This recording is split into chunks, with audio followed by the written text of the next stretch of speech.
Hello and welcome to this interview. Today I'm joined by Funz.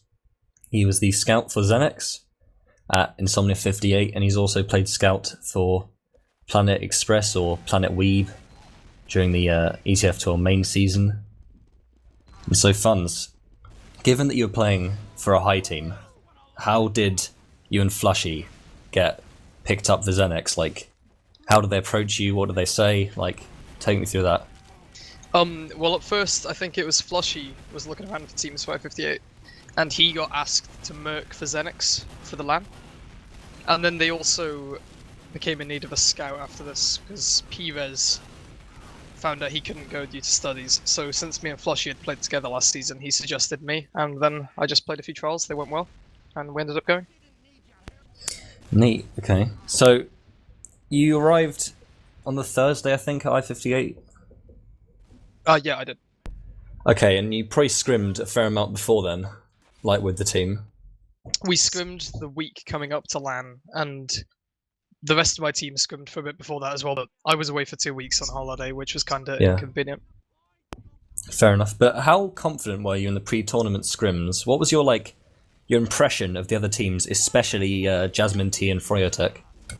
Personally, I was really confident in our scrims, because we'd had games with Crowns where I mean, the games weren't close to themselves, but I was finding myself to be playing fairly decently. And then against the lower invite teams, I was having a really good time. Against teams like Comfortably Spanked and even Jasmine T at the time, I was top fragging. I was pretty comfortable, to be honest, so I felt pretty good going into it. I didn't feel too nervous.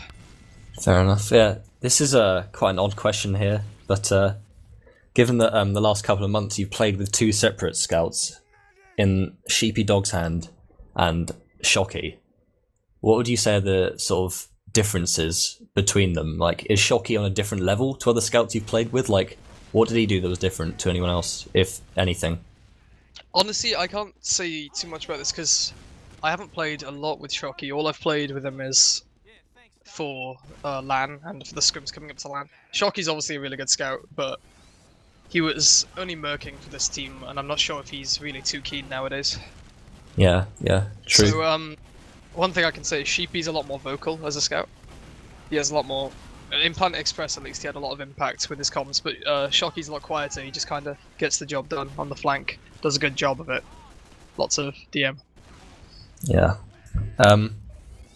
Any other... Would you say that you've ever played with a scout who's just like, you know, very different to any other scout you've played with then? Is like, does anyone stand out to you as a really good player you've played with? Like, you mean through all my seasons of ETF12? Yeah, like, even if you've merked for a team a couple times, like, is there anyone you think who is better than everyone else in just a way? It's a tricky question, actually. I don't know, because my ETF12 career has kind of just gone upwards every single season. Like, I've never gone back and played a div. Like, I've played like div 6, 5, mid, high, and I'm looking towards playing Prebs. Like, I guess every season the scout I play with is dramatically better than the last. So far in the main season, the best scout I've played with is definitely Sheepy. Sheepy has been really solid when we've played with them, but I'm not sure actually. They've all been different in themselves.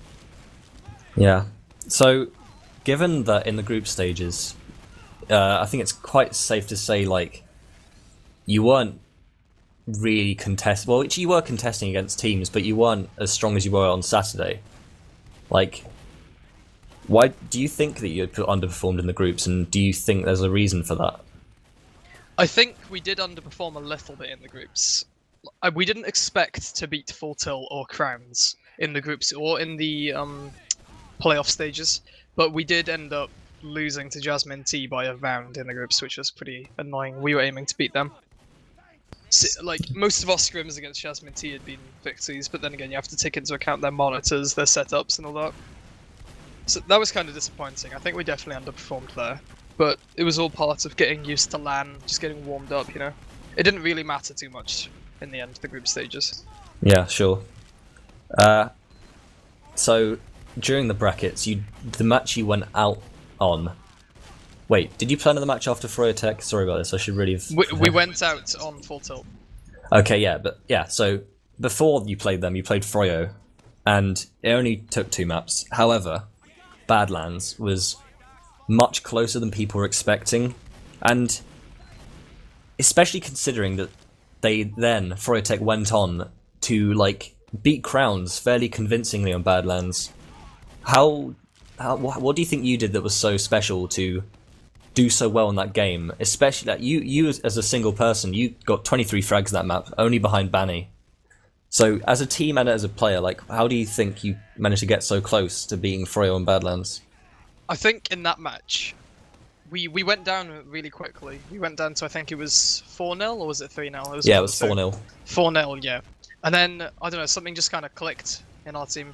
I personally started hitting a lot of shots. I was like in my zone when I was playing. I was playing maybe as well as I was, like the best for the entire LAN, but also a part of it, I think Froyo started tilting a little bit. Their mids were getting sloppy, and after they lost a couple of rounds, they were sort of losing their momentum and were kind of getting worried. Like, they actually paused the game at one point just to kill the momentum.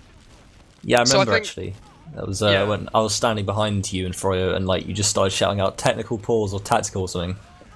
Like, yeah, it was pretty annoying, but oh whatever. Like, I think we were playing really well. We were playing really what's the word? Like organized, and we were doing the right things. But at the same time, Froyo started choking a little bit. So it was a combination of the two, I think. Yeah, I did seem to notice towards the end of the game, Froyo were getting much quieter, and then you six were getting much louder and more sort of, sort of adrenaline. I could sort of sense it, I guess. It was quite easy to see.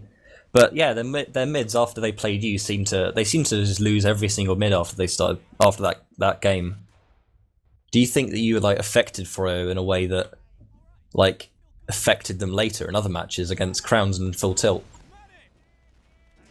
Yeah, I think we did for sure. Like, I think we opened their eyes a little bit to the fact that they weren't just rolling teams that they were expecting to, and I guess that kind of came true towards the end of the tournament when they got knocked out. But yeah, I think we showed them that even the lesser teams can really pose a threat to them if they're not on their full alertness.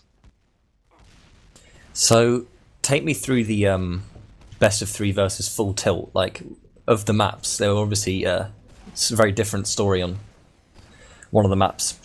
So what do you think happened there? I'm just going to open the logs for the matches quickly so I can give you a better idea. It'll make me remember, hang on. Yeah. Alright, Badlands. Yeah, Badlands was kind of a sweep. We got pretty destroyed against Full Tilt on Badlands. We only ended up getting 1 round on them, and they picked up 5 on us. I think Ast was doing as usual. He was playing sick. I think Ast could have been the best scout at LAN, to be honest. I don't know if many people appreciate that, but he was regularly getting under 10 deaths. He was top fragging. I don't know, he was doing it. Yeah, he was definitely up there, I think. Yeah, I didn't play so well on Badlands versus Full Tilt. It wasn't too good of a game for me. Stefan looks like he had a slightly hard time on the flank there. He didn't quite even manage 10 frags, but I think as a team we were just outplayed really heavily by Full Tilt on this map. Not really much more to say. Right, and then on products, I don't know. This was one of the best games I've ever played. It was pretty crazy. Like, yeah. So we just turned it on mainly due to Amps getting some amazing picks onto Koth. Let's see, he got 6 medic picks in this game. Just a 3-round game of Viaduct, which was pretty crazy, and we ended up taking this 3-0. Koss kept dying, whereas Flushy was manipulating the Ubers incredibly well. We'd always end up on top by the end of the round. So that was really good. Shocky also turned it on like massively this game. He went huge. So, yeah, that was great. We had loads of momentum, and we were really thinking we could take the 3rd map. And then they ended up beating us fairly narrowly on the 3rd map, 4-2. Ast, just being huge again, went 28 for 7. I think I definitely could have performed better in the other 2 maps. I'm sure other people could have as well, but yeah, slightly disappointing. But I mean, it would have been even more disappointing for Full Tilt if they were to have got knocked out by us. I don't think they deserved that at all. It's just maybe they were slightly choking after losing that 2nd map. You know, it would have been a huge upset, and it would have been pretty fun. It would have been nice to see us go further, but oh well. I think Full Tilt did deserve to take this. So, you did pick out Ast as being a very, very high performer for Full Tilt.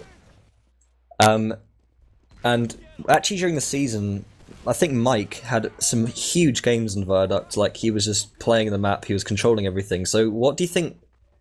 Why did you were you not very impressed by Mike, or just like underwhelmed, knowing his sort of his legacy of how he's played in the past, or was Ash just that good that he was the one who was like impressing you?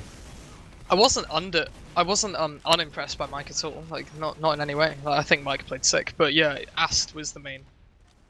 I think Mike's quote. He said Ast was the real dark horse this LAN, despite other people calling out other players for being sick. Yeah, I don't know. Ast just really stood out to me as a really solid player this LAN. Yeah, a lot of people have said in the past like Ast is he doesn't play well against big teams, but he's definitely turned that round now. Yeah, I think so. So given that Full Tilt, they did beat you. They did have one shocking map though, Viaduct, and then they played Crowns and got completely slaughtered, like completely destroyed. So why do you think Full Tilt was so inconsistent on the Saturday, given how close they were to winning everything? Say that again, sorry. Sorry, yeah. So Full Tilt, like they beat you, but they lost Viaduct, and then they got destroyed by Crowns, like utterly destroyed in the best of 3. So why do you think they were so inconsistent on the Saturday compared to how they played on Sunday, especially? They got destroyed by Crowns in the best of 3. Wait, which best of 3 was this? This is on Saturday. I can't remember which it was, but I remember that. Oh, on Saturday, yeah. Yeah, I remember I didn't Sideshow see just walked up and was talking to someone. He was just like, "Crowns just beat Full Tilt like 6-1 net 5-0." It was like insane. Ah, yeah, there we go. I forgot them. I'm not sure actually. I can't say too much about this. I didn't actually catch these matches properly. I was off somewhere else. I wasn't watching from their POVs or anything. But I mean, looking at the logs, it looked like the whole team in general were choking a bit. Like not many kills coming. Yeah, I think I don't know. I don't know really what to say about this. Happy Cool had a big game this time. I think Crowns were just doing their thing as usual. The AIDS game style, and just it worked against Full Tilt. Maybe who weren't ready after playing other teams. They weren't ready for the play style that Crowns do. Yeah, sure, okay. So you played with quite a mixture of up and coming talent, including yourself and Shocky and Ams and players like that on Xenex. So take me through like all 5 of your teammates. Like who was the best at like everything about them? Like did anyone stand out to you as a good caller? Who had the best DM? Like that sort of stuff. Caller and just like biggest impact to the team, I'd say was Flushy coming into Xenex, and I'm sure most of my team would agree with that as well.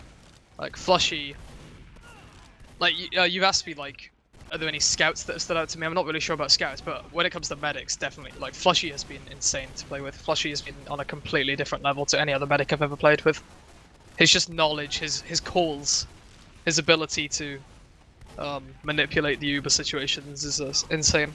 I've never seen any other medic I've played with do it before. So like Flushy has been massive in our teams, I think, and he's a big reason that we won the games that we did, or came close to winning our games. It's pretty well experienced too, given how you used to play for Express in Prem. Yeah, and then in I-43 he played Invite Even, so he's really old school actually. Yeah. Yeah. So anyway,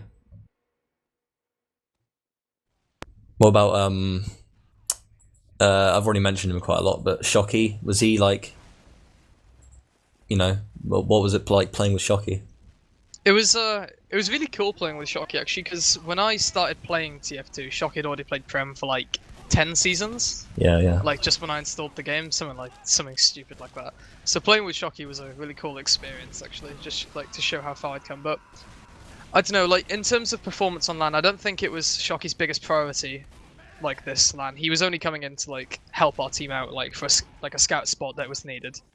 He's already played LAN before, and I'm sure we were a bit of an underwhelming team for him to play with. Maybe, I don't know. Also, Shocky had a lot of problems getting to LAN. If you didn't know about his like computers and stuff, lots of problems. Like, at first he couldn't bring a PC to LAN because his case wasn't big enough, basically, for the computer parts to get Oh into, dear. which is kind of stupid. I don't know how that was left so late, but I mean, there was that. Then when he did get his hands on a computer, his luggage got lost in transit, so he didn't have any of his stuff when he got to LAN on the Friday, Well, which is another pretty ridiculous happening. So he ended up getting a rental PC, having to play on a completely different config, I think, unless he might have had his config, but having to play on different peripherals on a different PC. Like, it can't have been that good. It must have put him off quite a bit at the beginning of the Yeah. LAN. He did end up getting his PC and everything back from transit, but after the LAN had finished, which is pretty shit. yeah, definitely. But yeah. So, AMS and Tiger, do you think they play well off each other? Because stylistically, like, they're both very DM strong, like super strong DM soldiers. So how do you think they play together, and was it nice having someone like AMS and Tiger on soldier in a team? There's very reliable sort of damage. I think the advantage of having Tiger on our team, as you said, was his like superior DM to most other people. Like, it's really nice having a flank that have DM that you know are just going to be reliable enough to overpower other people like 90% of the time, or like for at least for them to be smart enough to not make mistakes in the flank. So yeah, I mean, Tiger has really ridiculous DM. Even Amps, he like destroys an MG, and yeah, I don't know, he's a big MG grinder, but yeah, Yeah. it's really nice having such a DM heavy Roma. And then Amps is super solid as well. Like, I didn't know Amps too well before I started playing on ZenX. I don't think I even had him on my friends list, but yeah, he's really nice to play with. That's one thing. Like, all of my team were really nice to play with. There were never any arguments. There's never any real tilting. Like, that's something I noticed about other teams. They tend to get into fucking arguments, shouting at each other during game and stuff like that. Never happened during ZenX. I think it's what helped us get fairly decent quickly. Like, when you think about it, we hadn't played much at all before LAN. Yeah. We still ended up doing pretty decently. Would you say that Tiger against Paddy was a great contribution to how you played against Fryer? I don't know. I haven't looked into that too much actually, but Yeah, I'm gonna have a look at the logs now. And I'm gonna predict that it is. I'm guessing I that think so. in the head-to-head, it was probably like Tiger 20, Paddy 0, something close to that. Yeah, I imagine so. I think Tiger destroys them even when he's playing on American servers. So yeah, anyway, so what next for you? Is Planet Express sticking together, and are you going for Prem, or are you looking for another team, or so, you know, what's your plans? All of this is actually being sorted today. Like, you caught me at the time. I'm trying to sort out teams and stuff. Like, it's kind of hard to do right now because the season signups end so closely after LAN, and loads of LAN teams aren't going to be playing next season. So what's kind of happened is all the mid to top Prem players and stuff, and just most of the old Prem players that are still like Prem players from last season haven't found their teams yet, apart from Crowns, and we're trying to sort them out. Whereas there's a bunch of Prem projects that are trying to get into the playoffs. So I've been asked by a number of Prem projects to play scout for them. Sheepy wants to continue Planet Express and has asked if I can play, but I don't think Floshy wants to. And I said I'd rather try and play with a different Prem team, if possible, because I'm not sure on Planet Express like if we're gonna really contest Prem too hard. And also I don't know who's playing on Planet Express. All I know is me and Sheepy would be there. I think Ari's still playing. Fish Cup's had a recruitment post up, but I don't know about that. Adiski asked me to play for his team, and I'm gonna have a trial with them today. Well, actually, I think I've got a spot. It's just I'm gonna play with them today to see what it's like. All right, that'd be a pretty strong team actually. Well, depending on which scout left. Yeah, it would be me and Marosh on scout. I'm pretty sure. Which Ah. I think sounds good. Marosh is a really good player if you know who he is. All right, so hang on. So it's not Spanked. No. Spanked kind of died. It's got a few of the players from Spanked, but yeah. I don't know who'd play medic for them. Tom and Nation would be on Soldier, I think, for this team. Yeah, interesting. Yeah, I mean, it could be alright. I'm not sure though. Anyway, that's the end of my questions. So if you have any any points you want to make, anything you want to point out, then now's the time. Look out for me in top invites next iSeries, because that's my aim to get to be in the finals next iSeries if it's a thing. Yeah. Well, given your current if we had your career on a graph, the predicted sort of area would be that. So, good luck with that. Yeah, I Definitely. guess I played in last iSeries at I-55. I'd only played my first season of High, so I guess it's quite far to go. Yeah. Anyway, thank you for coming on. It was great talking to you. Actually, it's a shame Yeah, we it's couldn't been see fun. your beautiful face, but Yeah, I had it all ready and everything. oh, My webcam no. is set up. Well, if you want to look at Fun's beautiful face, there's always Twitch. What's your Twitch link? It's a /funds TF2. Very simple there. So yeah, thank you. Alright, yeah, no problem.